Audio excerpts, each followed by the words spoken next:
মুসা আলাইহিস সালাতু ওয়াস সালাম তুরে সিনার থেকে নেমে ওই পথ দিয়ে যায়, দেখতেছে মহিলা মৃত্যুবরণ করে পড়ে আছে। মুসা আলাইহিস সালাতু ওয়াস সালাম কওমের লোকদেরকে ডেকে ওই মহিলার দাফনের কাফনের ব্যবস্থা করলেন।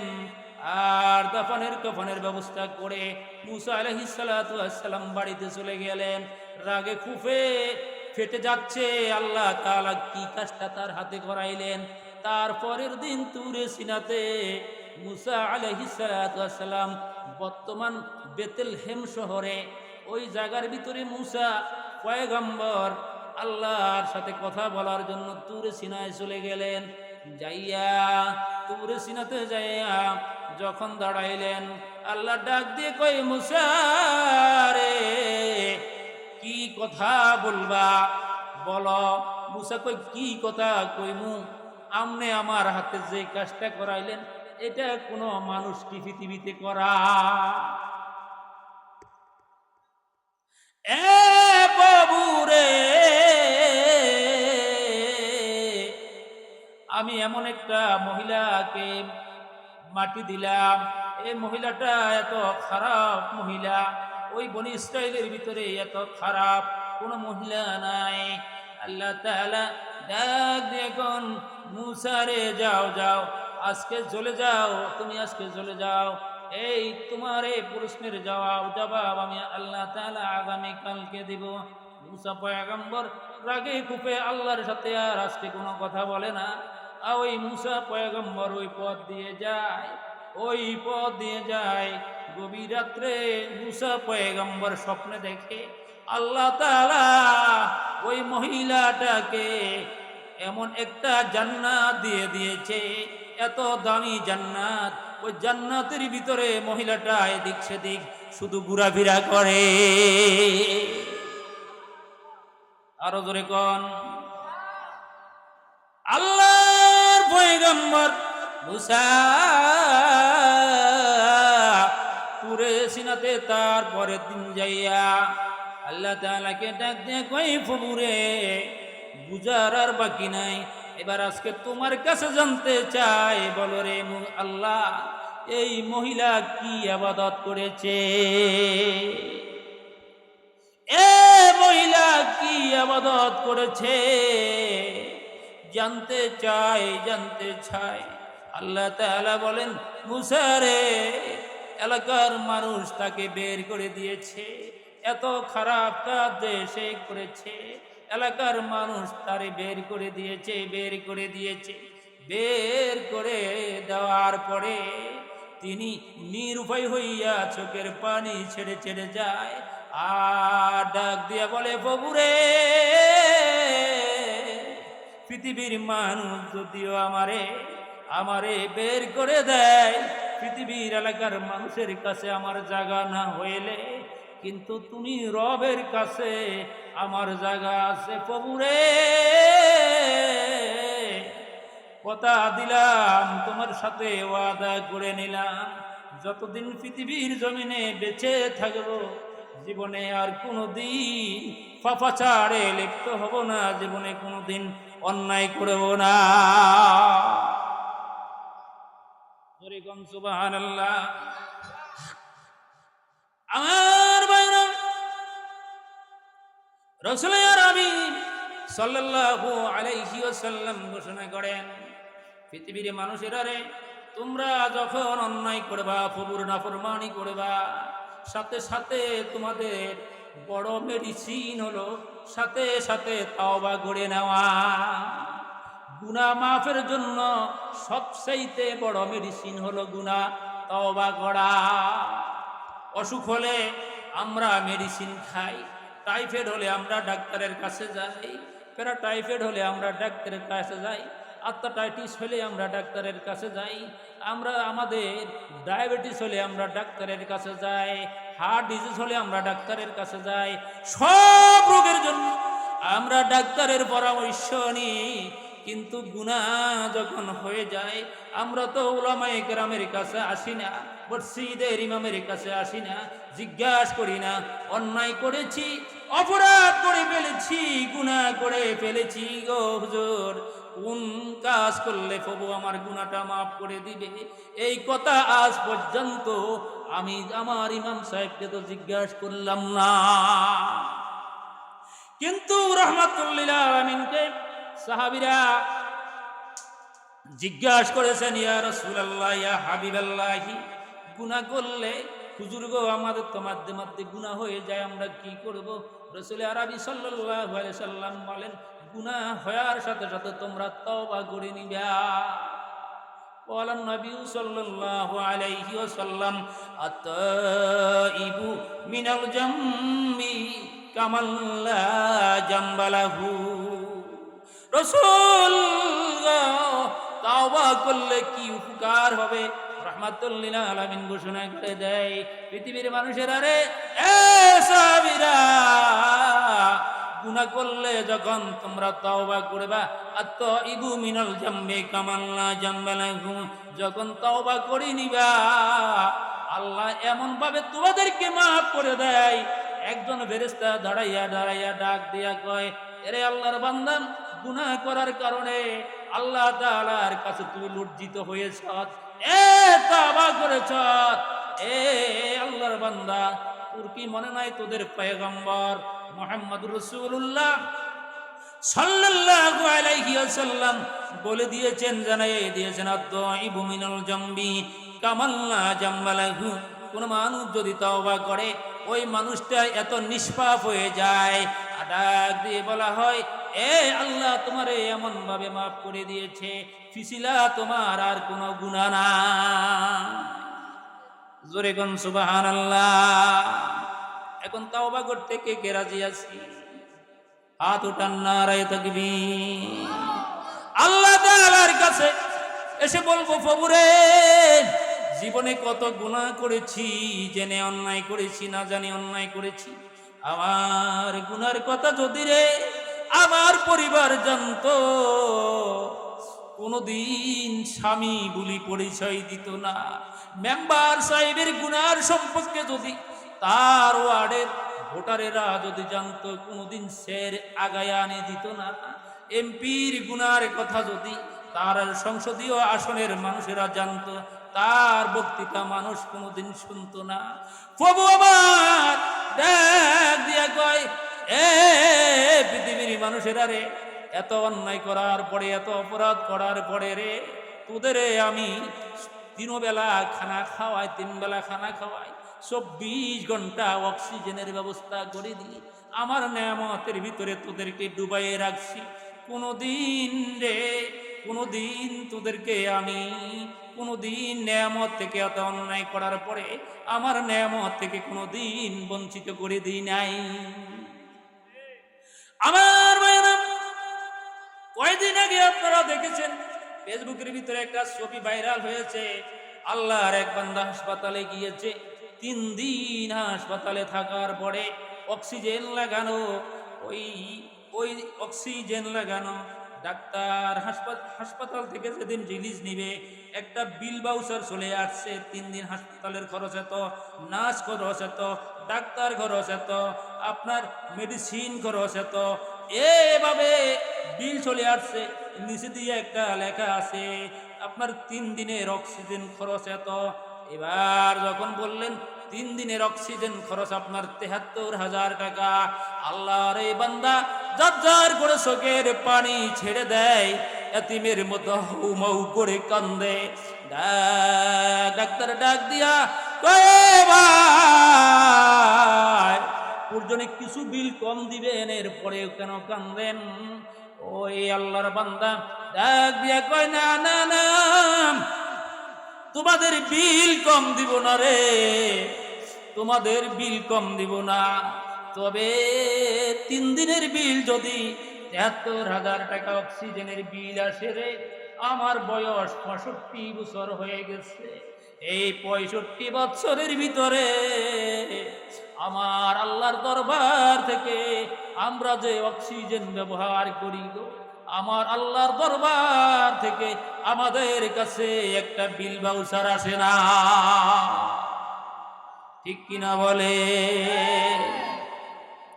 আমার ভাইরা, এজন্য বলি 24 ঘন্টা গুনাহ করি, ঠিক কিনা বলেন?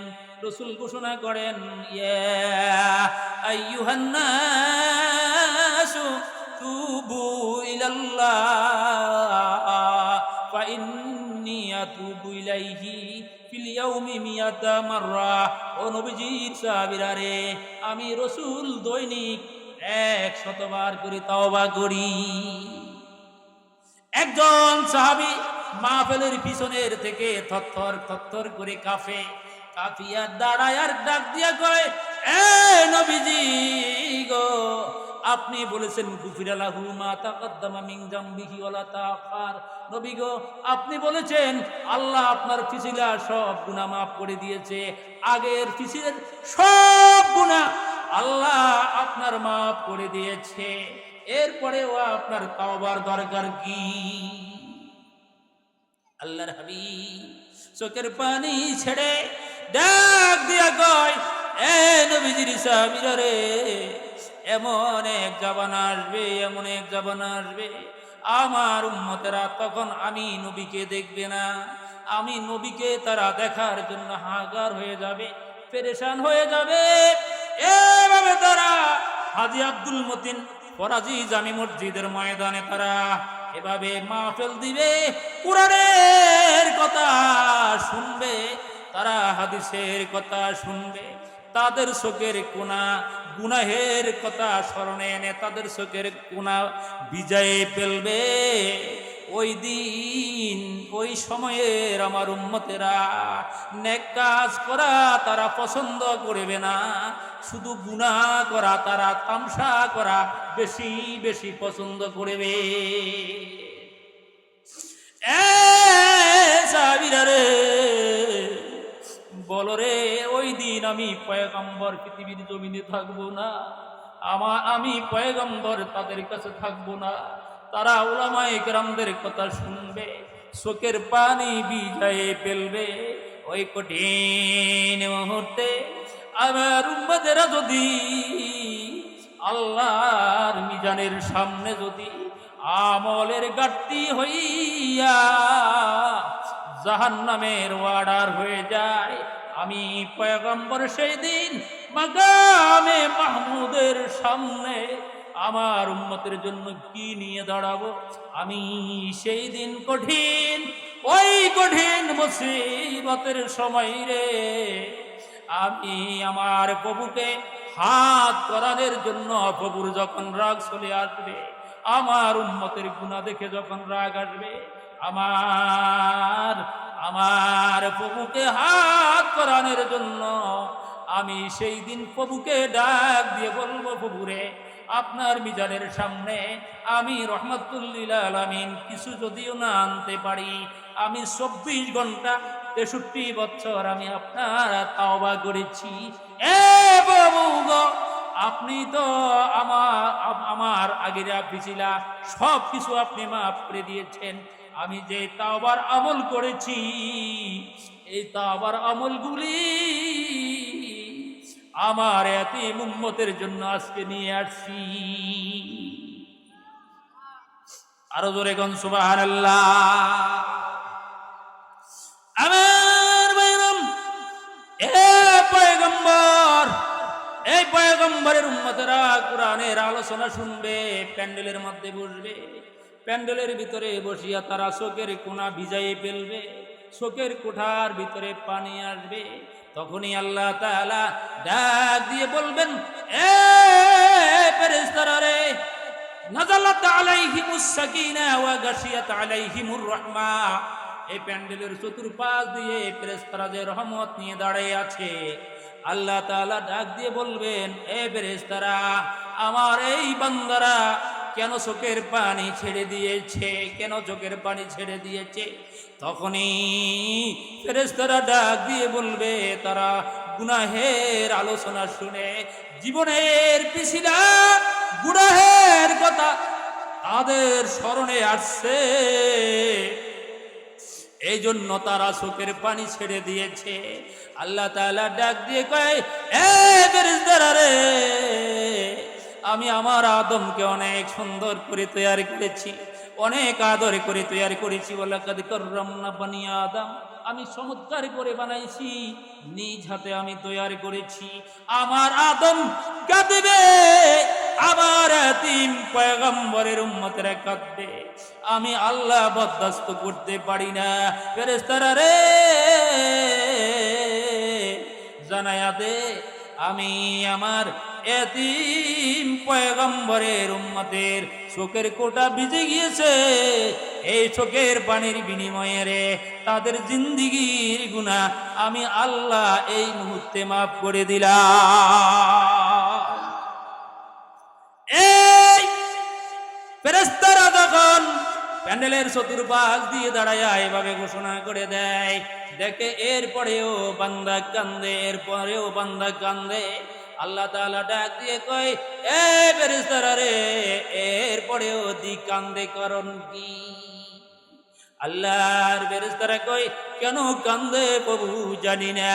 তখনই হাদিসে কুদসির মধ্যে আসছে, হাদিসে কুদসির আলোচনা, আল্লাহ তাআলা তার কুদরতি হাত মাহফিলের প্যান্ডেলের ভিতরে ওই শ্রোতাদের এতিম পয়গম্বরের উম্মতের মাথার ভিতরে এভাবে হাত বুলায় আর ডাক দিয়া কয়, আর কাঁদিস না রে, আর কাঁদিস না,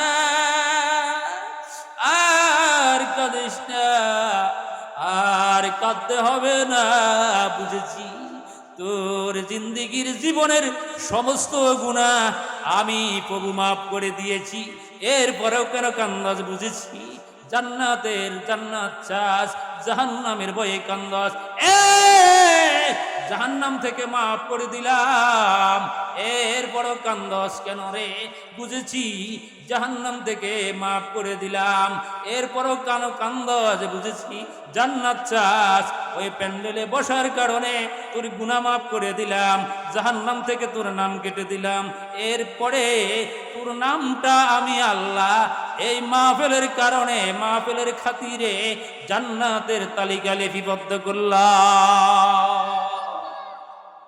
নারায়ে তাকবীর। জান্নাত চান কিনা? কারা কারা চান হাত জাগান, নারায়ে তাকবীর, নারায়ে তাকবীর। আল্লাহ এই গভীর রাত কনকনে ঠান্ডা, এত বেশি ঠান্ডা, পৃথিবীর কোন লোভে আমরা এখানে বসি নাই, প্রভু রে তোমার জান্নাতের আশায় বসেছি, জোরে কোন আল্লাহুম্মা আমিন। ভাইরা আমার, এই যে হারুন বাজার থেকে পশ্চিম দিকে গেলে উঁচা একটা ব্রিজ আছে, আছে কিনা? আমি ব্রিজের উপরে ওই পাশে মাহফিল করছি, মাহফিল করে যখন উত্তর দিকে সকালবেলা তাকাইলাম, দেখলাম উত্তর দিকে কিছু মানুষ নদীর এপার থেকে এপারে, খালটায় বড় খালটা এপার থেকে ওই পারে পার হয়। জিজ্ঞাসা করলাম কেন এরা এখান থেকে ওখান দিয়ে পার হয়? ওখান দিয়ে পথ আছে কিন্তু ওখান দিয়ে ব্রিজ নেই, এই পাশ থেকে ওই পাশে পার হয়, 24 ঘন্টা এভাবে রশি টানি টানি পার হয়, এর বিনিময়ে ওইখানের একজন মানুষ 5 টাকা করে নেয়। একদিন দাদা নাতি সারা রাত্রে এরকম একটা খালের ভিতরে রশি টানে, কনকনে ঠান্ডা, কনকনে ঠান্ডা, কনকনে ঠান্ডা, নিয়ত করেছে 12টার পরে বাবার ঘরের থেকে যদি, বাবাও যদি কবর থেকে উঠে আসে, আর উঠবো না, আর উঠবো না, আর আজকে আরো কোনো মানুষের পার করব না। হঠাৎ করে 12:30টার সময় একজন মানুষ এসে ডাক দেয়, ও খেওয়ালা ভাই, আমারে একটু পার করে দেন না গো, খেওয়ালা ভাই, আমারে একটু পার করে দেন না। ওই দাদা নাতিরে কয়, খবরদার কোনো কথা কইবি না, দাদা যদি কবর থেকে উঠে আসে আর আমরা উঠবো না, আজকে আর কারোরে পার করবো না, কনকনে ঠান্ডা। কিছুক্ষণ ডাকাডাকি পড়ে লোকটা ডাক দিয়ে কয়, খেওয়ালা ভাই, আমি আপনাদের মসজিদের ইমাম সাহেব, কনকনে ঠান্ডায় আর বরদাস্ত করতে পারি না গো, আমারে একটু দয়া করে পার করে দেন না। দাদা ওই কম্বল থেকে মাথাটা বাইর করে নাতির মাথার ভিতরে হাত দিয়া কই, জীবনে কোনো আমল করতে পারি নাই, আঙ্গ মসজিদের হুজুর পার না করি পারি না, চলো ওই আমাদের মসজিদের হুজুরটারে পার করে দি। এবার আপনারা বলেন, দাদা হুজুরের পার করে দিয়েছে। এবার আমি আপনাদেরকে প্রশ্ন করব, আপনারা বলেন তো এই মুহূর্তে যে দাদা হুজুরের পার করে দিয়েছে, কিসের বিনিময়ে পার করছে? কিসের বিনিময়ে?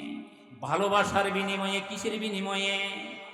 হুজুরকে ভালোবাসে, এই জন্যই তো নিয়ত করছে আর কারোরে পার করবে না। কিছুক্ষণ পরে, আধা ঘন্টা পরে আরেকজন মানুষ এসে ডাক দিয়া কয়, এ খেওয়ালা ভাই, কনকনে ঠান্ডা বরদাস্ত করতে পারি না, একটু পার করিয়া দাও। এবার দাদা ডাক দিয়া কয়, খবরদার মাথা বাইর করবি না, এবার যদি সদ্য গোষ্ঠী যদি কবর থেকে উঠে আসে আর কারোরে পার করব না। এবার কিছুক্ষণ ডাক দেওয়ার পরে ওই ডাক দিয়া কয়, এ খেওয়ালা ভাই, আমি আপনাদের এলাকার অমুকের সন্তান, 10 বছর আমি বিদেশ ছিলাম, বিদেশের থেকে আসছি, আমারে পার করে দেন। আজকে সারাদিন পার করে আপনি সারাদিন খাওয়াবাই, যত টাকা পাইছেন আমি একাই আপনাকে আজকে কত টাকা দিব। দাদা মাথাটা বাইরে করিয়া কি কয়, শোন, আজকে সারাদিনে যা পাইছি ওনারে পার করলে বলে তা দিয়ে দিব। এবার মাথা উঠায় কয়, দে এই লোকটারে পার করি। এবার ওনারে পার করে দেওয়ার পরে আর কিছু করব না, আর কারোরে আর পার করব না। এবার মাথা উঠাইলেন, মাথা উঠাইয়া খাওয়া রশিটা নিয়ে এবার ওনারে পার করিয়া দিলেন। আমি আপনাদেরকে প্রশ্ন করি, বুঝে থাকলে বলেন তো, এবার পার করে দিছে কি কারণে? লোভের কারণে। কিসের কারণে? লোভে টাকা পাইব এই জন্যে তো। এবার কিছুক্ষণ পরে এবার ওনারে পার করিয়া দিয়া এবার লোকটা নাতিরে কয়, খবরদার সূর্যনে মারা যামু, আর এই বিছনার থেকে আর মাথা উঠাবো না, আর আজকে রাতের জন্য আর কাউকে পার করা হবে না। নাতিকে আপনি তো এরকমই বলেন, আবার তো উঠেন, না এবার নিয়ত করছি, মরি গেল আর উঠতাম না। কিছুক্ষণের ভিতরে আলেকজান্ডার থানার ওসি সাহেব আসছেন, রাত্রে ইন্টেলিজেন্ট ব্রাঞ্চ নিয়ে বের হয়েছেন, আসামি ধরার জন্য বের হয়েছেন। এবার ওই ওসি সাহেব নদীর ওই পাড় থেকে ডাক দেয়, এ খেওয়ালা ভাই, পার করে দাও, পার করে দাও। কোনো মাতবল নাই, কোনো আওয়াজ নাই। এবার কিছুক্ষণ ডাকাডাকির পরে ওসি সাহেব কয়, বেটা আমি আলেকজান্ডারের ওসি, পার যদি না করস আগামী কালকে থেকে খাওয়া বন্ধ করে দিব। এবার দাদা আস্তে আস্তে কম্বল থেকে মাথাটা বের করে কই, সর্বনাশ, ওসি সাহেব কালকে যদি না পার করে দিই তাহলে তো খাওয়াই বন্ধ, আমাদের মূল চালানে বন্ধ। এবার ওসি সাহেবকে পার করিয়া দিয়া দাদা নাতে এবার আলোচনা করে, ওসি সাহেব থেকে পার করছি, রায় তো শেষ। এবার আপনারা বুঝে থাকলে বলেন তো, ওসি সাহেবকে পার করছে কিসের কারণে?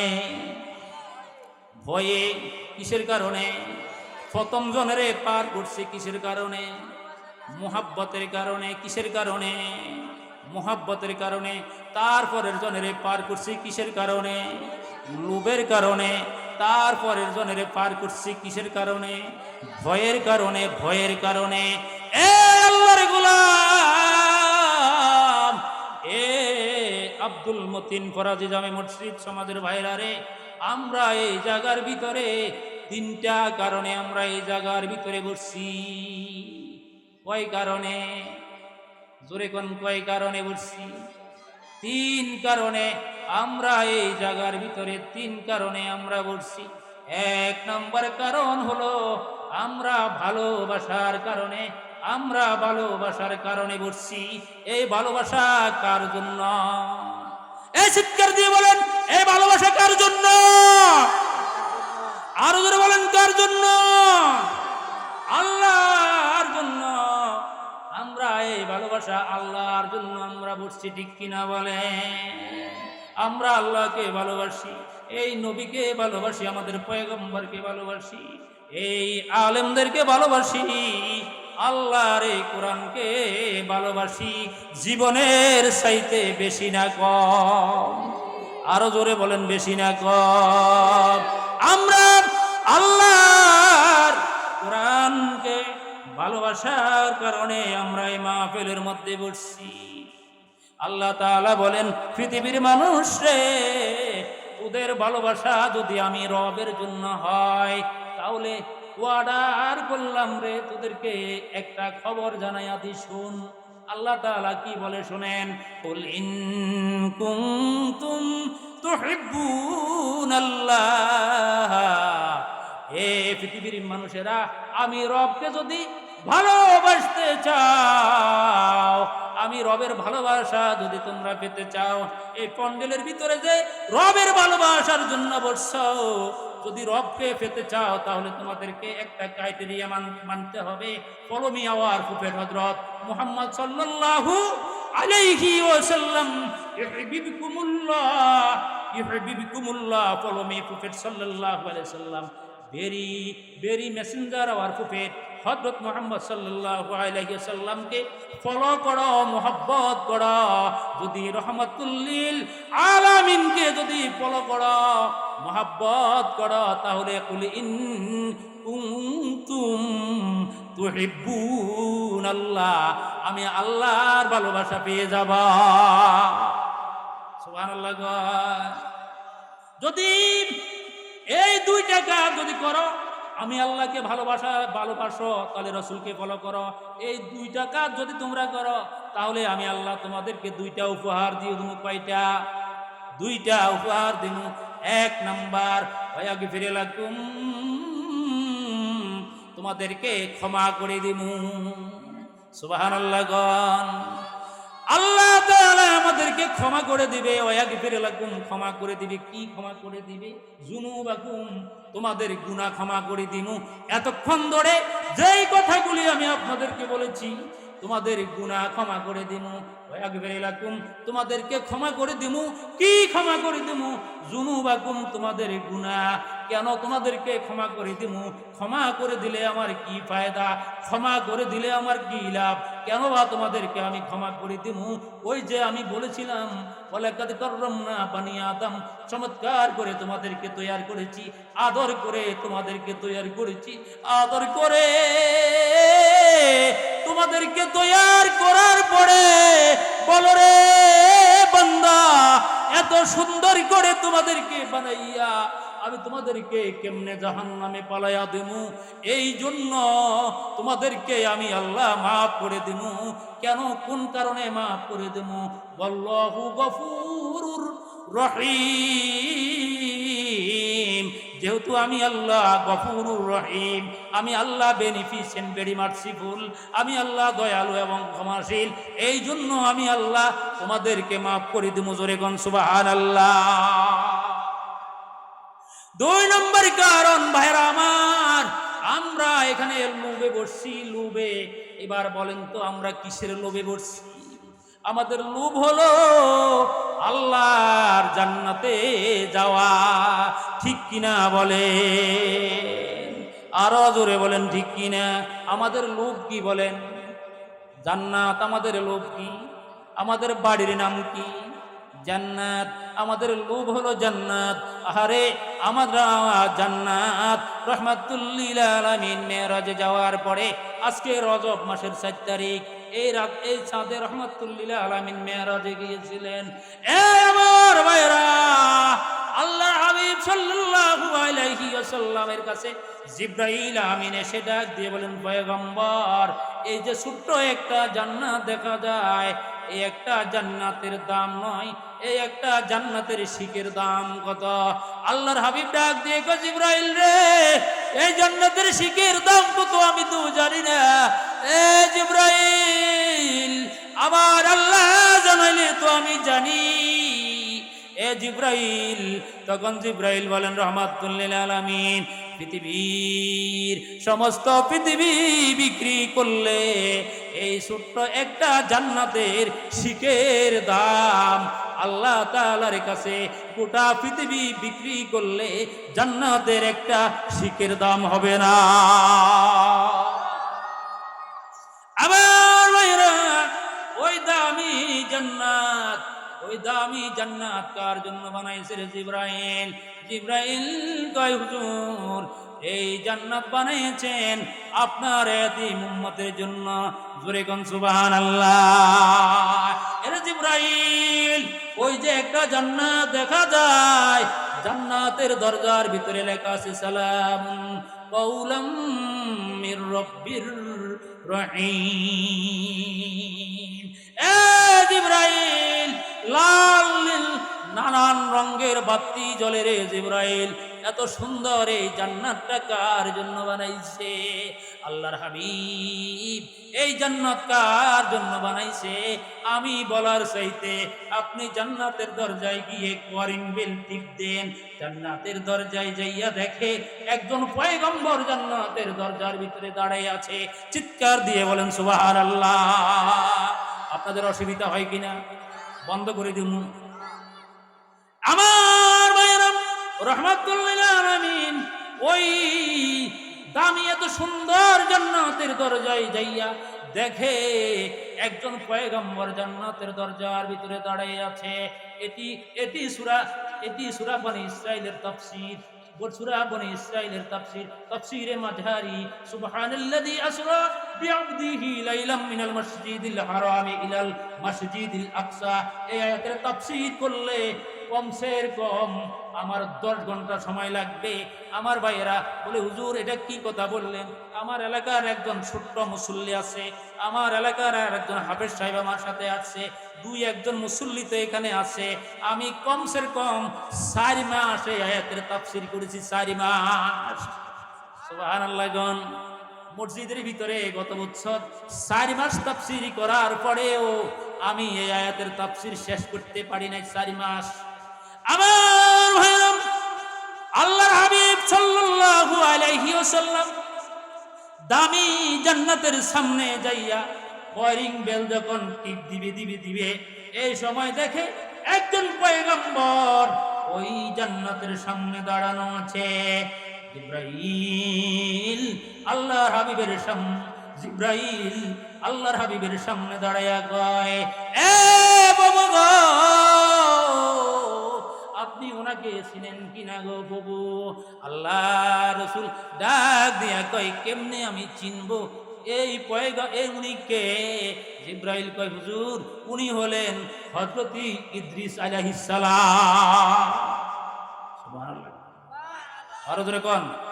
আপনারা কি ঘুমাই গেছেন? নারে তাকবীর। ইনি হলেন হযরত ইদ্রিস। মনে রাখবেন, পৃথিবীর জমিনে 2 জন পয়গম্বর আজও পৃথিবীর জমিনে জীবিত আছে। আসমানে 2 জন পয়গম্বর জীবিত আছে। আসমানে 2 জন, জমিনে 2 জন। ঈসা ইদ্রিস পয়গম্বর 2 জন আকাশে, জমিনের ভিতরে ইলিয়াস খিজির আলাইহিস সালাতু ওয়াস সালাম, হযরত ইলিয়াস আলাইহিস সালাতু ওয়াস সালাম, এই 2 জন জমিনে আজও জীবিত আছে। আল্লাহর হাবিব হযরত ইদ্রিস পয়গম্বরকে জড়াইয়া ধরলেন। ইদ্রিস পয়গম্বর জড়াইয়া ধরলেন আর ডাক দিয়ে বলেন, ইদ্রিস রে, এত সুন্দর জান্নাত রেখে তুমি এখানে হাঁটো কেন?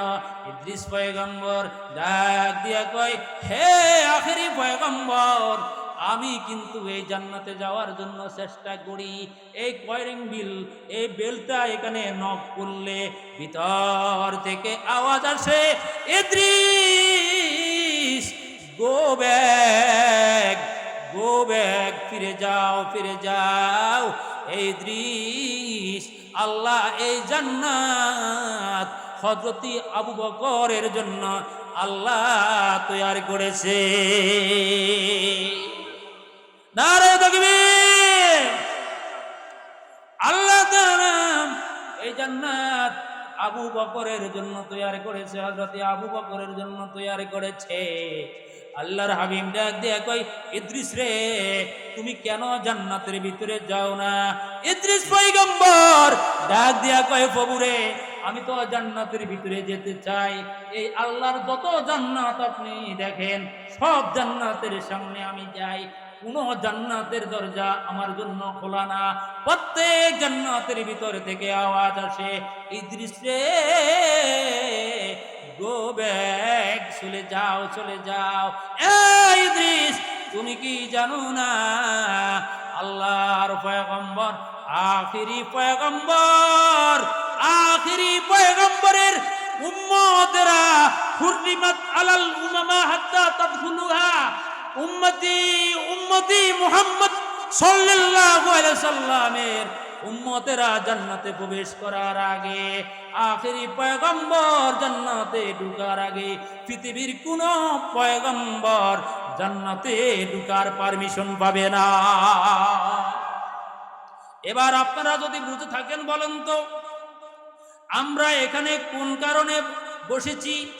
লোভের কারণে। কিসের কারণে? লোভের কারণে আল্লাহ তাআলা এখানে আমাদেরকে বসাইয়েছেন। আমাদের লোভ হলো জান্নাত। এবার আপনাদের লোভ জান্নাতে যাওয়ার জন্য লোভ আছে কিনা? কার কার লোভ আছে হাত উঠান। আমার মামার মা বোনেরা, আপনারা যারা কোরআনের আলোচনা শুনতেছেন, আপনাদের যদি জান্নাতে যাওয়ার লোভ থাকে, আপনারাও সেই জায়গার ঘরের ভিতরে বসে আপনারাও হাত উঠান। আল্লাহ আপনাদের হাত মঞ্জুর করবে, জোরে কোন আমিন। তিন নম্বরের মানুষটা ওই যে ওসি সাহেব, সাব ইন্সপেক্টর সাহেবের যে পার করে দিলেন, ওসি সাহেবের যে পার করে দিলেন, ওইটা কেন পার করছেন? ভয়ে। কিসের কারণে? ভয়ের কারণে। এই ভয়ের কারণে যে পার করেছেন, ভয়ের কারণে। এই ভয়ের কারণে আমরা এই জায়গার ভিতরে বসছি। আমাদের 3 নম্বর কারণ হলো ভয়ের কারণে। ঠিক কিনা বলে? আমরা কিসের কারণে বসছি? এবার বলেন, 1 নম্বর কারণ কি? মোহাব্বত। 2 নম্বর কারণ কি? লোভ। 3 নম্বর কারণ কি? ভয়। কিসের ভয়? এ ভাই, আমাদের একটা ভয় আছে। একদিন আমাদের হায়াত শেষ হয়ে যাবে। ঠিক কিনা বলেন? আমাদের হায়াত একদিন শেষ হয়ে যাবে। আমাদের হায়াত একদিন শেষ হয়ে যাবে। আমাদের হায়াত কিন্তু একদিন শেষ হয়ে যাবে। যেদিন হায়াত শেষ হয়ে যাবে, সেই দিন আমলের সব দরজা বন্ধ হয়ে যাবে। আমাদের দরজায় আজরাইল আসবে। এই মসজিদের একটা খাট, চমৎকার একটা খাট আপনারা তৈরি করেছেন। আজকে এই খাটে কেউ ভয়ে বসেন না। এমন একদিন আসবে, এই খাট কিন্তু দরজায় গিয়ে অপেক্ষা করবে। ঠিক কিনা বলে? বাড়ি যাইতে বুঝি মনে নাই কবার, বাড়ি যাইতে বুঝি মনে নাই, পালকি লইয়া আইব রে তোর আজরাইল জামাই, পালকি লইয়া আইব রে তোর আজরাইল জামাই। ঠিক কিনা বলেন? ওই যে বুড়া মানুষটা বলেছেন, গুনাহের দিন ফুরাইয়া যাবে, যৌবনে লাগবে বাটি। গুনাহের দিন ফুরাইয়া যাবে, যৌবনে লাগবে ভাটি। ওই যে দেখো ডাকিতেছে তোমায় কবরের মাটি। সন্ধ্যার আগে একদিন, বলেন, সন্ধ্যার আগে একদিন ডুবিবে বেলা, সন্ধ্যার আগে একদিন ডুবিবে বেলা, এক পলকে ভেঙে যাবে তোমার এ ভবেরি মেলা। ঠিক কিনা বলে? সন্ধ্যার আগে একদিন ডুবিবে বেলা, এক পলকে ভেঙে যাবে তোমার ববেরি মেলা। কার দিবা তুমি জুড়ে দাম, কার মাথায় বাংবালাটি, ওই যে দেখো ডাকিতেছে তোমায় কবরের মাটি। ঠিক কিনা বলেন? আত্মীয় স্বজন খবর পেয়ে আসিবে, আত্মীয় স্বজন আমার পাশে বসে তারা করিবে কন্দন। ঠিক কিনা বলেন? খবর পেয়ে আসিবে আত্মীয় স্বজন আমার লাশের পাশে বসে তারা করিবে কান্দন। সাজাইবে তোমায় মনের মতো করিয়া পরিপাটি, ও যে দেখো ডাকিতেছে তোমায় কবরের মাটি। ঠিক কিনা বলে? এ ভাই কত সুন্দর করে সাজাইবে। এ ভাই আজাদনগর বাজার থেকে আতর গোলাপ কাপড় নিয়ে আসবে, না জানি রে আজাদনগর বাজারের কোন ঘরে না জানি আমার সাদা কাপড় চলে আসছে। ঠিক কিনা বলে? ঠিক কিনা বলেন? আমার রে ও পর্দার আড়ালের মা, না জানি এই আজাদনগর বাজারে আমার কাপড় চলে আসছে, না জানি কোন কাপড় ফ্যাক্টরিতে আমার সাদা কাপড় তৈরি হয়ে গেছে। বাবারে আজরাইল যখন আসবে দরজার ভিতরে আসবি জানা কলবি জানা, আসবি জানা কলবি জানা, জানা একু জানেগা सल मुसाफिर बदगाटोरी বহু দূর জানে হোগা। এ কবরের মুসাফির, এ ভাই আমি তো কবরের মুসাফির। এ ভাই এই মসজিদে যদি কোন মানুষ যদি 3 দিনের জন্য তাবলিগে যায়, ওই তাবলিগওয়ালা সকালবেলাতে একটা গাটুর নিয়ে মসজিদে আসে, জিজ্ঞায় এই আমাদের ডাক্তার সাহেব ফতে লাগুর ভাইয়া জিজ্ঞাসা করে, কি গো আব্দুল শহীদ মিয়া গাটুর নিয়া কই যান? ওই লোকটা জবাব দেয় 3 দিনের জন্য তাবলিগে যায়। এই 3 দিনের জন্য তাবলিগে গেলে এই গাটুরিটা কেন লইলেন? লোকটা জবাব দেয়, আব্দুল শহীদ মিয়া জবাব দেয়, এই 3 দিনের জন্য এখানে একটা তোয়াল্লা নিয়েছি, একটা কাপড় নিয়েছি, একটা বিছনা চাদর নিয়েছি, একটা লুঙ্গি কাপড় নিয়েছি, এভাবে একটা বালুস নিয়েছি। এই গাটুরির ভিতরে এগুলি আছে, 3 দিন যেহেতু থাকা লাগবে।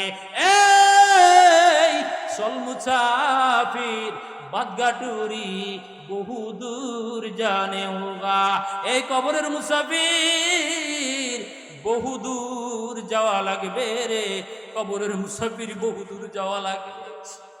3 দিনের জন্য তাবলিগে গেলে তো আপনি আসতে পারবেন, এরে কবরের মুসাফির খবর পেয়ে আসিবে আত্মীয় স্বজন তোমার লাশের পাশে বসে তারা করিবে কান্দন।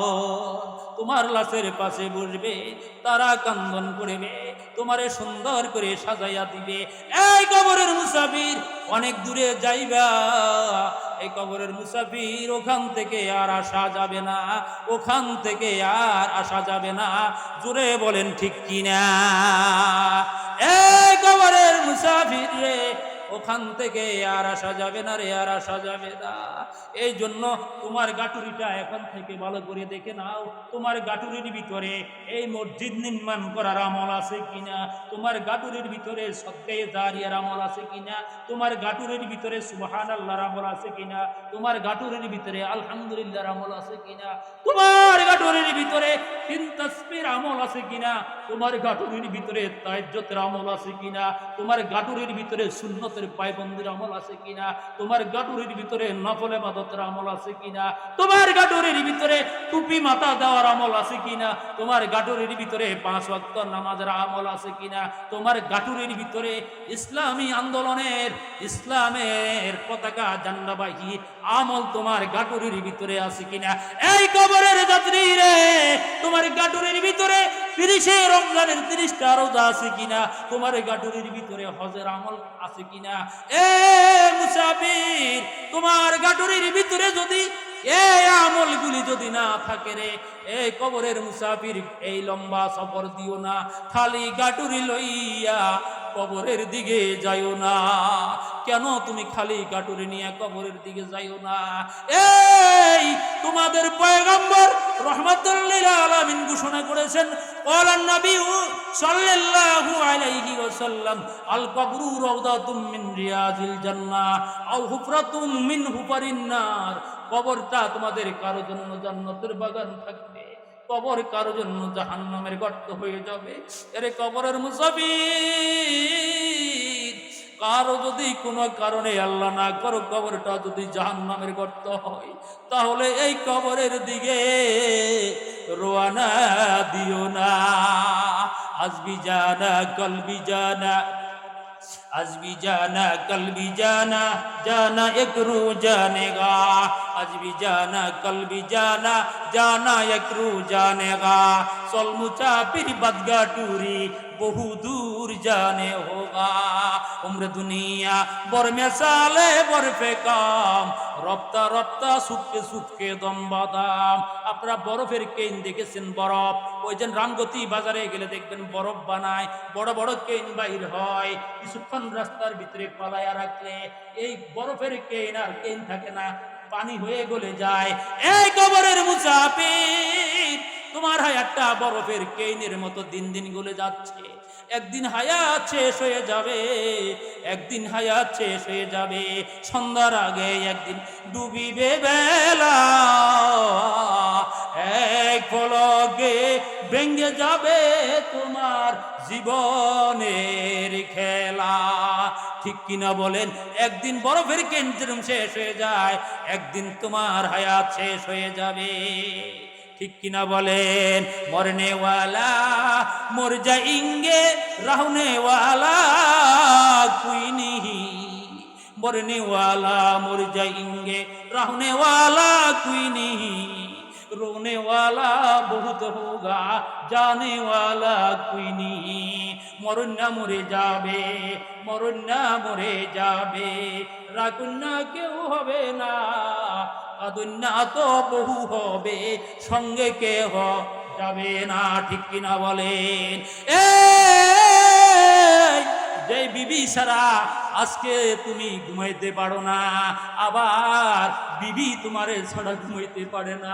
এরে বাবা, যে সন্তানের বুকের ভিতরে না নিলে তোমার আজকে ঘুম হয় না, কিন্তু ওই সন্তানও সেই দিন তোমার সাথে কবরে যাবে না। জোরে কোন ঠিক কিনা? এই জন্য রে বাবা, হায়াত থাকতে নিজের পিঠটা নিজে একটু চুলকাইয়া নাও। নাতিরা তাই চুলকাইও না, তাহলে যেই জায়গার ভিতরে চুলকাইবে ওই জায়গার ভিতরে নাতি না চুলকাইয়া অন্য জায়গার ভিতরে চুলকাইয়া পিঠের চামড়া উঠাইবে, আসল কাজ হবে না। জোরে কোন ঠিক কিনা? এই জন্য বাবা, হায়াত থাকতে, ক্ষমতা থাকতে নিজের পিঠটা নিজে চুলকাও, নিজের আমলটা নিজে মজবুত করো, নিজের আমলের গাটুরিটা নিজে মজবুত করো, নিজের কবরের সামিয়ানা নিজে মজবুত করো। ওই সন্তানের জন্য তাকাইয়ে থাকিও না, নাতিরা করবে, নাতিদের জন্য তাকাইয়ে থাকিবে না। আব্দুল কাদের জিলানী রাহমাতুল্লাহি আলাইহির জীবনীর ভিতরে আছে, আব্দুল কাদের জিলানী রাহমাতুল্লাহ আলাইহির জীবনের ভিতরে আছে, ওনার একজন মুরিদ দৌড়ে আসলেন, হুজুর গভীর রাতে স্বপ্নে দেখছি আমাকে একটা বাঘ দৌড়াইতেছে, বাঘ দৌড়াইতেছে হুজুর, বাঘে আমারে এমন ভাবে দৌড়াইতেছে, আমি দৌড়াইতেছি দৌড়াইতেছি দৌড়াইতে দৌড়াইতে দৌড়াইতে দৌড়াইতে আমি যাইয়া বাঘের ভয়ে একটা গাছের মধ্যে উঠলাম।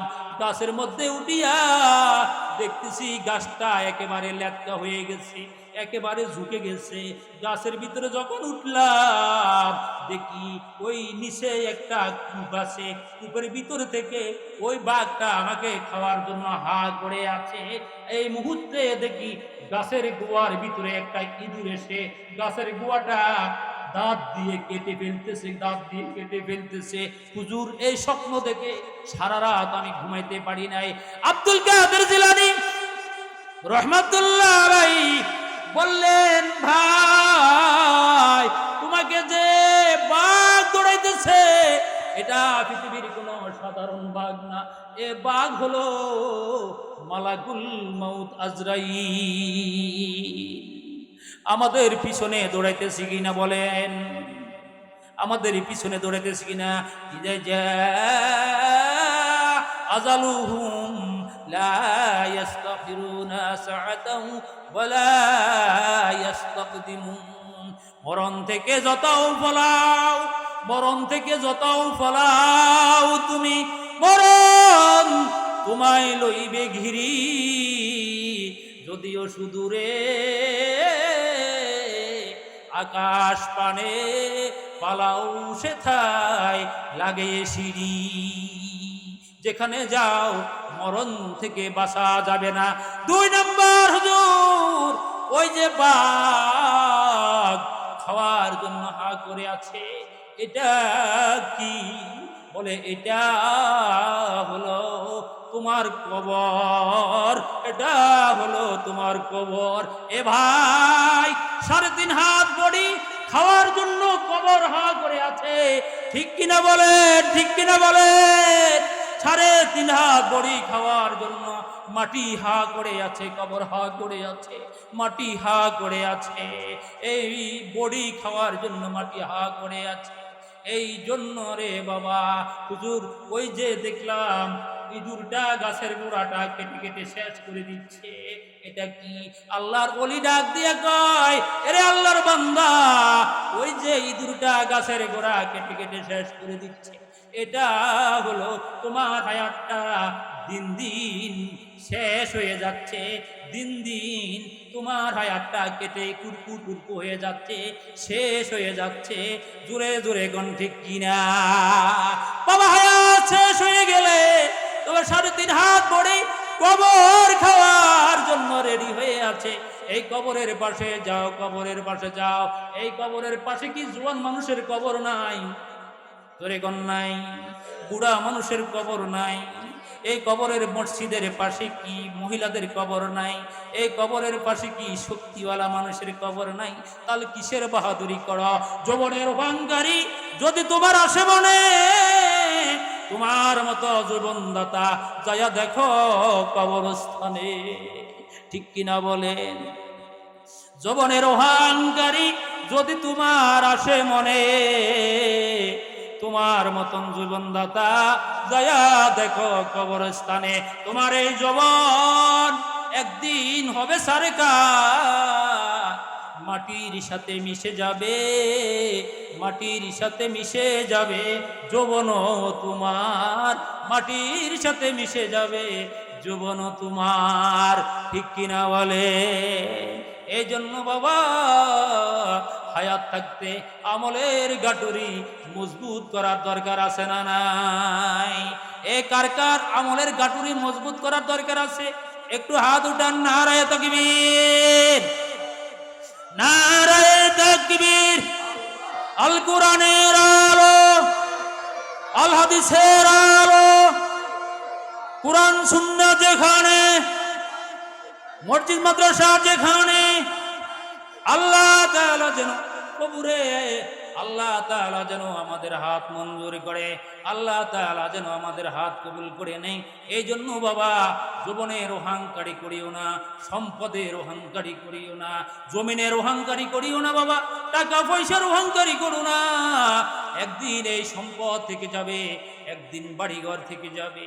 বাড়িঘরের ভিতরে তোমার খাটটা, আমার বাবা যেই খাটের ভিতরে ঘুমাইতো, আমি এই খাটটা চট্টগ্রাম থেকে সেগুন গাছ দিয়ে বানাই নিয়ে আছি, সেগুন কাঠের খাট। কিন্তু বাবা তো মরে গেল আজকে 13 বছর, খাট তো এখনো আছে, খাট তো থাকবে আরো 50 বছর। এ বাবা, তোমার ভাই ওই ঘর থেকে, এই যে ভাই, এই যে ভাই, এনার একটু একটু বসে দিন, এখন আর কেউ উঠা যাবে না, প্লিজ ডোন্ট মাইন্ড, একটু বসেন, একটু বসেন, এখন আর কেউ উঠা যাবে না। একজন এতক্ষণ যখন উঠেন নাই, আর কেউ উঠবেন না, একটু জিকির করেন লা ইলাহা ইল্লাল্লাহ, লা ইলাহা ইল্লাল্লাহ, লা ইলাহা, লা ইলাহা ইল্লাল্লাহু মুহাম্মাদুর রাসূলুল্লাহ। ওই খাট তো ঠিকই আছে, কিন্তু এখন আর আগের মতো মাহফিল করে গেলে, আগে তো মাহফিল করে যখন বাড়ির দরজায় গিয়ে গাড়ির হরেন দিতাম, বাবা বুঝতো। তখনকার গাড়িটা ছিল আমার ডিসকভার, কিন্তু হরেন দিলে বাবা কফট খুলতেন। বাবাকে ডাক দিয়ে বলতাম বাবা, মাকে ডাক দিয়ে বলতাম কি গো মা, রাতের কয়টা বাজে? আমার মা একেবারে সহজ সরল মা, আমার মা জীবনে কোনোদিন ঘড়ি চিনে না। আমার মায়ের মাথার ভিতরে এভাবে হাত দিয়ে বলতাম, মা তোমার ঘরে আমরা 7 ভাই জন্ম নিয়েছি, 3 বোন, মোট 10 জন। এগো মা, তুমি এত সহজ সরল, আল্লাহ তোমার পেট থেকে আমাদেরকে কি দিয়েছে? আমরা 7 ভাই আলেম এবং আমার বোনেরাও শিক্ষিত। এ মা, আল্লাহ তোমার পেট থেকে আমাদেরকে দিয়েছে, তুমি এত সহজ সরল, আজ পর্যন্ত ঘড়ি ছিল না। আমার মাকে ডাক দিয়ে বললাম, মা এ বাবা, মা বুঝি ঘুমাও না, ঘুমাও না? আব্বা ডাক দিয়া কয়, এই রাস্তার পাশ দিয়া দৈনিক কত গাড়ি যায়, আমার বাড়িটা হাইওয়ে রাস্তার পাশে, দৈনিক কত গাড়ি যায়, দৈনিক কত গাড়ি যায়, কিন্তু রাতের পর রাত 24 ঘন্টা গাড়ি যায়। আমি জানি তোর গাড়ির আওয়াজ আমার কানে গেলে আমি শুনতে পারি। আমার বাবা আসছে, বল বল তোরে বাইরে রাখি আমি কেমনে ঘুমাই? এরে বাবা, খাট আছে, খাট আছে, কিন্তু এখন গাড়ির হরেন দিলে আগের মতো বাবা কফট খুলে দেয় না। বাবা আগের মতো কফট খুলে দেয় না। বাবা মৃত্যুবরণ করেছে 12 বছর, এখনো আমার মা জীবিত আছে। আমি গত পরশুদিন মাহফিলে, আমার নানার বাড়ি ভোলা, আমার মাকে আমি সাথী করে নিয়ে গেছি। আমার মা রাত্রে নানার বাড়িতে থাকবে, আমি সর্বশন উপজেলা মাহফিল করব, একেবারে পৌরসভা, আওয়ামী লীগের এমপি আব্দুল্লাহ আল ইসলাম জ্যাকবের দরজায়, এখানে সেখানে মাহফিল করলাম। মাহফিল করে আবার মায়ের কাছে আসলাম। এই রাত্রে আলেকজান্ডারের লঞ্চ ছিল 6:30, আপনারা জানেন 6টা।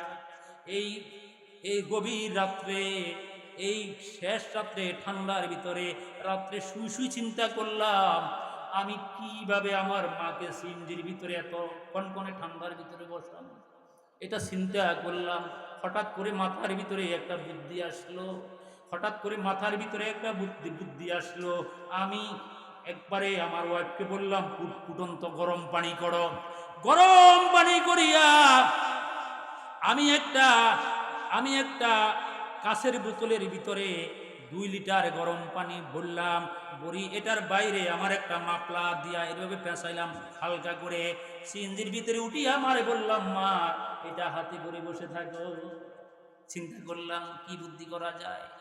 মাকে বললাম, মা এটা হাতে করে বসে থাকো, মা একটু গরম হয়ে গেলে একবার এ হাতে নেই, আবার গরম বেশি হয়ে গেলে আবার এই হাতে নেই, কিছুক্ষণ পরে আবার ওই যে সাদুত্ব গায়ে আসে, আবার এরকম বুকের সাথে জড়াইয়া ধরে, আবার হাঁটুর সাথে জড়াইয়া ধরে। 8টা পর্যন্ত আমি দেখেছি বোতলের পানি গরম। আমার মা কয়, বাবা কি বুদ্ধি করলি? 8টা পর্যন্ত আমার আর শীত লাগে নাই। তখনই আমার মা একবারে সহজ সরল, ওই মির্জাখানুর লঞ্চে আপনারা যারা গেছেন উপরে বসে আমার মায়ের কাঁধের ভিতরে হাত দিয়ে বললাম, মা এই যে তোমার জন্য বনরুটি আনছি, মা খাও। আর কেন ওই বুদ্ধি করছি জানো? মা কো কি বুদ্ধি কেন করছ? আমি বললাম, মা আমি যখন ছোটবেলাতে বিছনার ভিতরে প্রস্রাব করে বিছনাটা ডান পাশের বিছনাটা ভিজিয়ে ফেলেছি মা, তখন তুমি আমাকে উস্কাই আবার বাম পাশে নিয়েছ। বাম পাশের বিছনাটা যখন ভিজিয়ে ফেলেছি আমার গায়ে কোনো ঠান্ডা লাগে কিনা, মা তুমি আমাকে আবার বুকের উপরে নিয়েছ।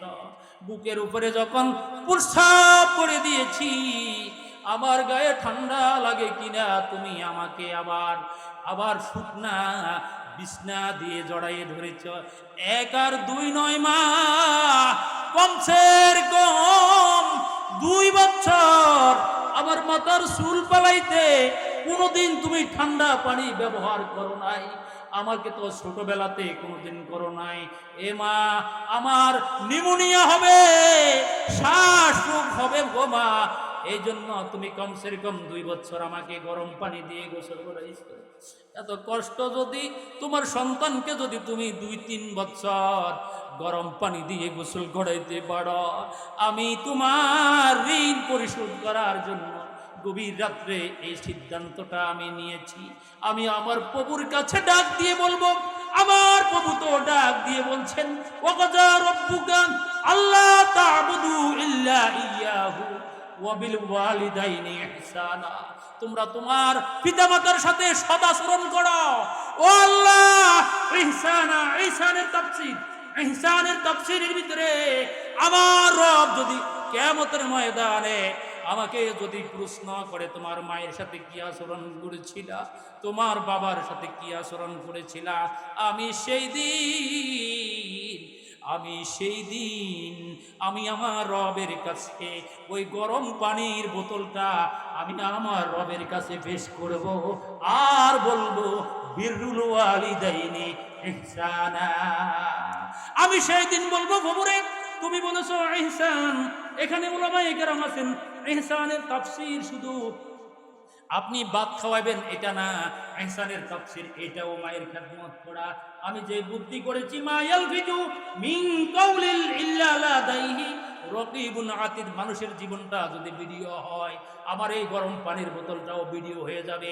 কিয়ামতের ময়দানের কঠিন মুসিবতের দিনে আমি সেই দিন আমার প্রভুকে ডাক দিয়ে বলবো, প্রভুরের জীবনে কোনো আমল করতে পারি নাই, তুমি বলেছো বিল ওয়ালিদাইনি ইহসানা, আমি আমার মায়ের সাথে সৎ আচরণ করেছি, আমার এই মায়ের সাথে যে আচরণটা করেছি জীবনের এই আমলের বিনিময়ে আমারে মাফ করে দাও।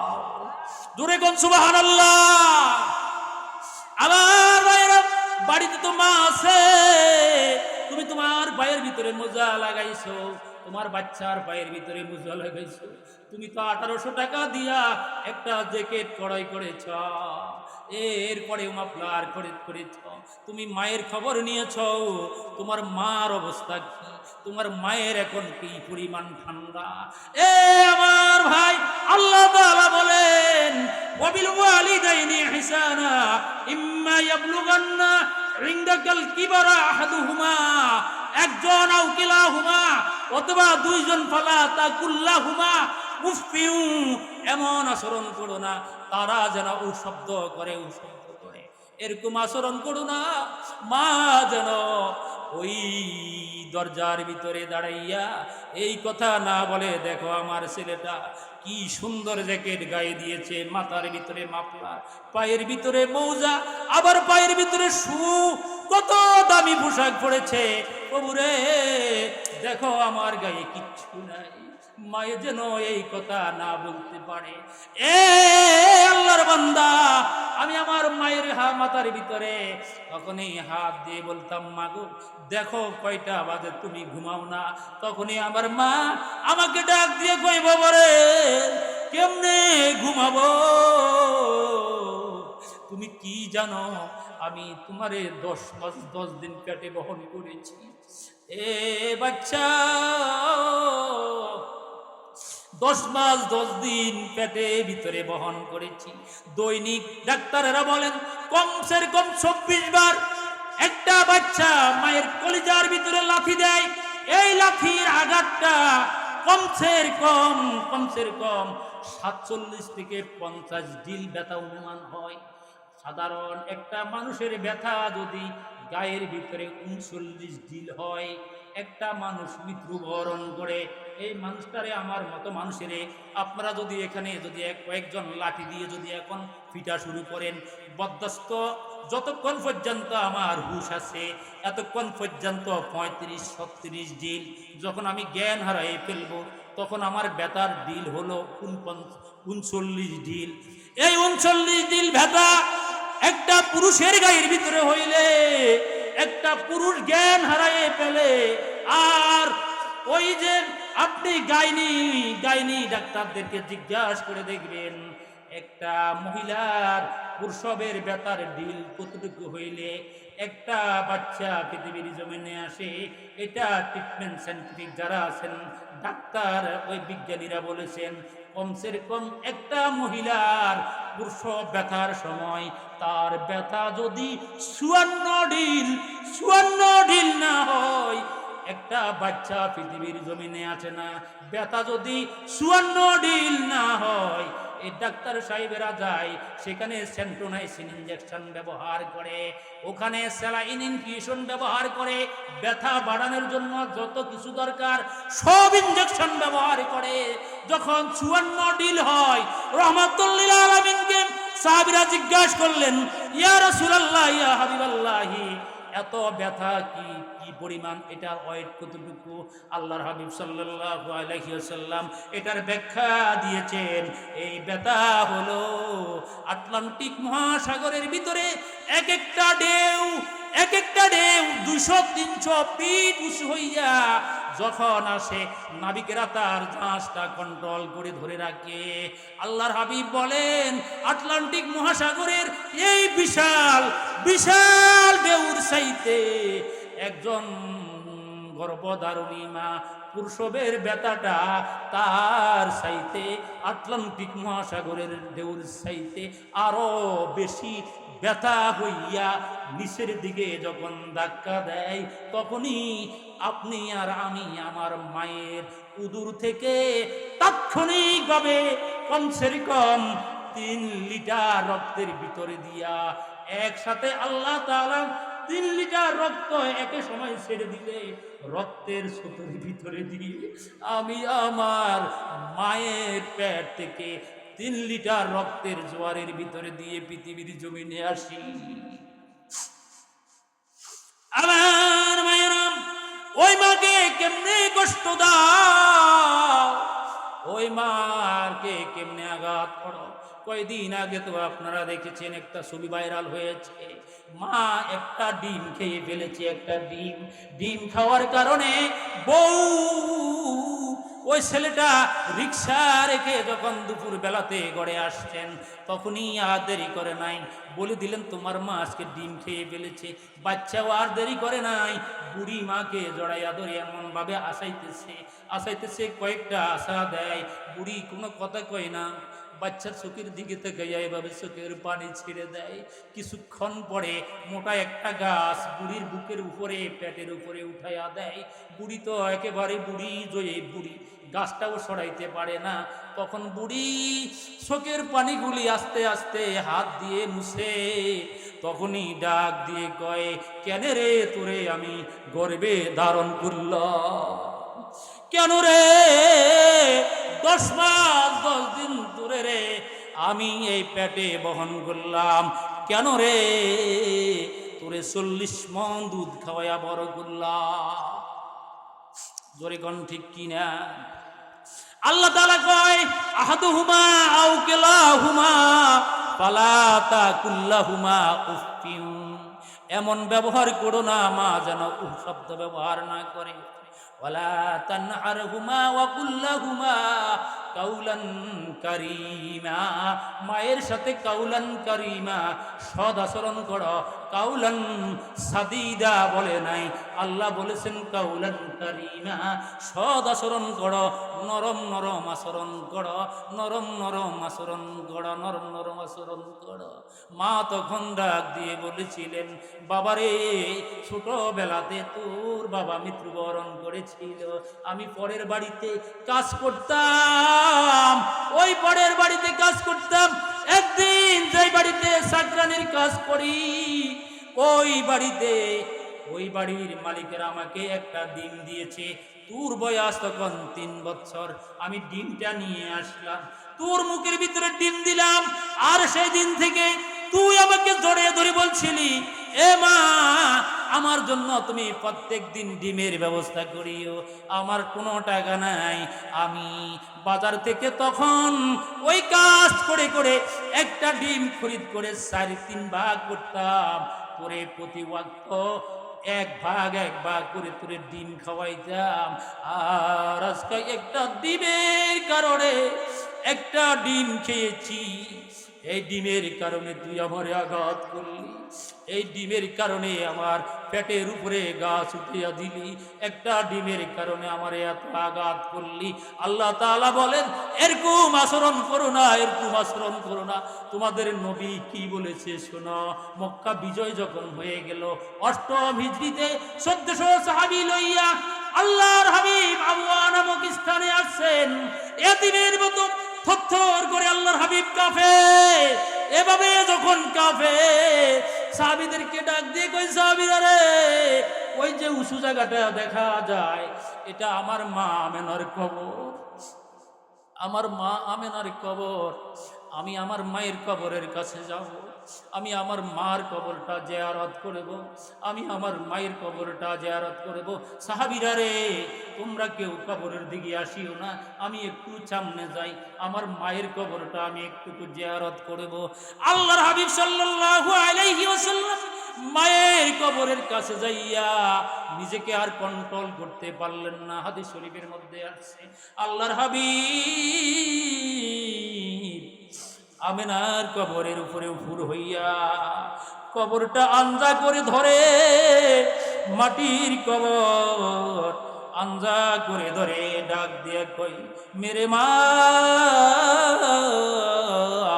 মেরে মা, ভাবছিলাম আমি মুহাম্মদ বড় হব, তোমাকে মা মা বলে ডাকবো, আমি তোমাকে মা মা বলা ডাকা আমার বেশি দিন কিসমতে জুটে নাই। আমার কলিজা দাউ দাউ করে উঠছে, আজকে মক্কা আমার হাতে, তোমার ছেলে মক্কার গভর্নমেন্ট হয়েছে মা, আজকে তুমি নাই, তোমার খেদমত করতে পারলাম না মাগো, তোমার খেদমত করতে পারলাম না। আল্লাহর হাবিব কবরের মাটি ধরে আঞ্জা করে চোখের পানি ছেড়ে দিয়ে কান্দে। আল্লাহ জিব্রাইলকে প্রেরণ করলেন। জিব্রাইল রহমাতুল্লিল আলামিনের কানের গোড়ায় এসে মুখ লাগাইয়া ডাক দিয়ে বলে, রহমাতুল্লিল আলামিন, আপনি কাঁদবেন না, আপনি কাঁদবেন না, আপনার চোখের পানি আমেনার কবর ভিজে গেছে, আর যদি আপনি কান্নাকাটি করেন আমেনার কবরের মাটি সরে যাচ্ছে, আর কাঁদবেন না। আপনার উম্মতেরা যদি মায়ের ব্যথার কথা স্মরণে এনে যদি চোখের পানি ছেড়ে দেয়, আপনার এই চোখের পানির সাথে একত্রিত করে আমি আল্লাহ ওই মা বাবার জিন্দিগির জীবনের সমস্ত গুনাহ মাফ করে দিব। পয়গম্বর আল্লাহ বলেছেন, আপনি উঠে দাঁড়ান, চোখের পানিগুলি মুছেন। আল্লাহ বলেছে আপনাকে পড়ার জন্য, ওয়াকুর রব্বির হামহুমা কামা রব্বায়ানি সগীরা, ওয়াকুর রব্বির হামহুমা কামা রব্বায়ানি সগীরা। রহমাতুল্লিল আলামিন জুড়ে পড়ে। আমি তাফসীরে মাযহারি নোট করেছি, হযরত যায়েদ আল্লাহ রাসূলের সাহাবী, হযরত হযরতি যায়েদ বিন সাবিত রাদিয়াল্লাহু তাআলা আনহু রাহমাতুল লিল আলামিন যখন এই আয়াতটা জোরে জোরে কবরের সামনে দাঁড়িয়ে পড়তেছেন, ওয়াকুর রাব্বির হামহুমা কামা রাব্বায়ানি সগীরা, এই চোখের পানি মুছে আল্লাহর হাবিব এই আয়াত পড়ে 1400 সাহাবী একসাথে কান্না রোল পড়ে গেছে, একসাথে কান্না রোল পড়ে গেছে। আল্লাহর হাবিব যখন এভাবে পড়ে সাহাবীদেরকে ডাক দিয়ে বললেন, যায়েদ বিন সাবিতকে ডাক দিয়ে বললেন, এ কাতেব, এ কাতেব, বহির কাতেব, তুমি লেখো ওকুর রব্বির হামহুমা কামা রাব্বায়ানি সগীরা। পৃথিবীর কোন সন্তান যদি মায়ের কবরের, বাবার কবরের পাশে যাইয়া যদি এভাবে যদি ওই চোখের পানি ছেড়ে দিয়ে যদি মায়ের জন্য দোয়া করে, এভাবে চোখের পানি ছেড়ে দিয়ে যদি বাবার জন্য দোয়া করে, আমি আল্লাহ এই আয়াতের বরকতে, রাহমাতুল লিল আলামিনের চোখের পানির বরকতে মায়ের জিন্দেগির জীবনের সমস্ত গুনাহগুলি মাফ করে দিই। আমরা কি আমাদের মাকে ভালোবাসি কিনা? কারা কারা ভালোবাসি হাত জায়গায় নারায়ে তাকবীর। আল্লাহর বান্দি, আমার মা বোনেরা, আমার মা বোনদেরও অনেকের মা নাই, অনেকের বাবা নাই, মা নাই, কিন্তু মায়েরা এসে স্বামীর ঘর করে, মায়েরা এসে সন্তানদেরকে লালন পালন করে। কিন্তু আপনারা মাহফিলে আসতে পেরেছেন, আমার মায়েরা কিন্তু আসতে পারে নাই। আপনারা মাহফিলে 2-4 টাকা আল্লাহ রাস্তায় দান করবেন, আমার মায়েরা দান করতে পারে নাই। মাইকের আওয়াজ যে পর্যন্ত যায়, ইচ্ছা করলে আমার মায়েরা কিন্তু দান করার সুযোগ আছে না নাই? আমরা কিছু দান করব আর আল্লাহ তাআলাকে বলবো, আল্লাহ এই দানের বিনিময়ে বাবার জন্য জীবন্ত অবস্থায় গায়ের চাদর খরিদ করতে পারি নাই, তখন আমার হাতে টাকা ছিল না, আমি গরিব ছিলাম, বাবা বাড়ি নাই, এখন বাড়ি যখন বিল্ডিং হয়েছে, ঘর যখন বিল্ডিং হয়েছে, ওই ঘরের ভিতরে আমার আগের আলোচনাতে আমি যাই, ওই খাটটা তো ওই ঘরের ভিতরে ওই খাটটা এখনো আছে। আজকে বাবা তুমি নাই, জোরে গন ঠিক কিনা? আরো জোরে বলেন ঠিক কিনা? ওই বাবার জন্য, ওই মায়ের জন্য আমরা জীবনটা বিলীন করে দিতে পারবো কিনা?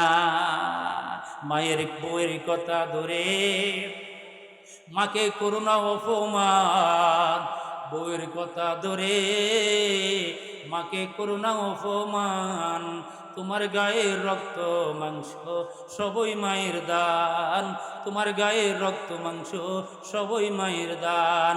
জোরে গন ঠিক কিনা?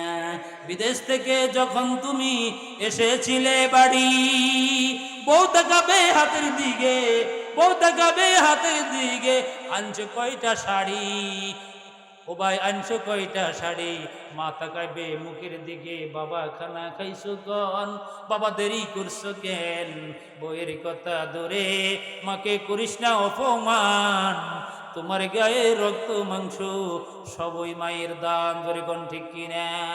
ওই মায়ের প্রেম নিয়ে, ওই মায়ের ভালোবাসা নিয়ে আমরা ওই মায়ের জন্য আজকে কিছু দান করব। এই হাজী আব্দুল মতিন ফরাজি জামি মসজিদে আমরা কিছু দান করব, আর আল্লাহ তাআলাকে ডাক দিয়ে বলবো, প্রভুরে এই দানের সব আমার মায়ের কবরে, বাবার কবরে পৌঁছাইয়া দিয়েন। জোরে কোন আল্লাহুম্মা আমিন। ওই মাকে ভালোবাসি কে কে? হাত উঠায় নারে তাকবীর। আমার মা যদি বেঁচে থাকতেন, আমার মায়ের জন্য ঈদে এই শীতের পোশাক, শীতের কাপড়, শীতের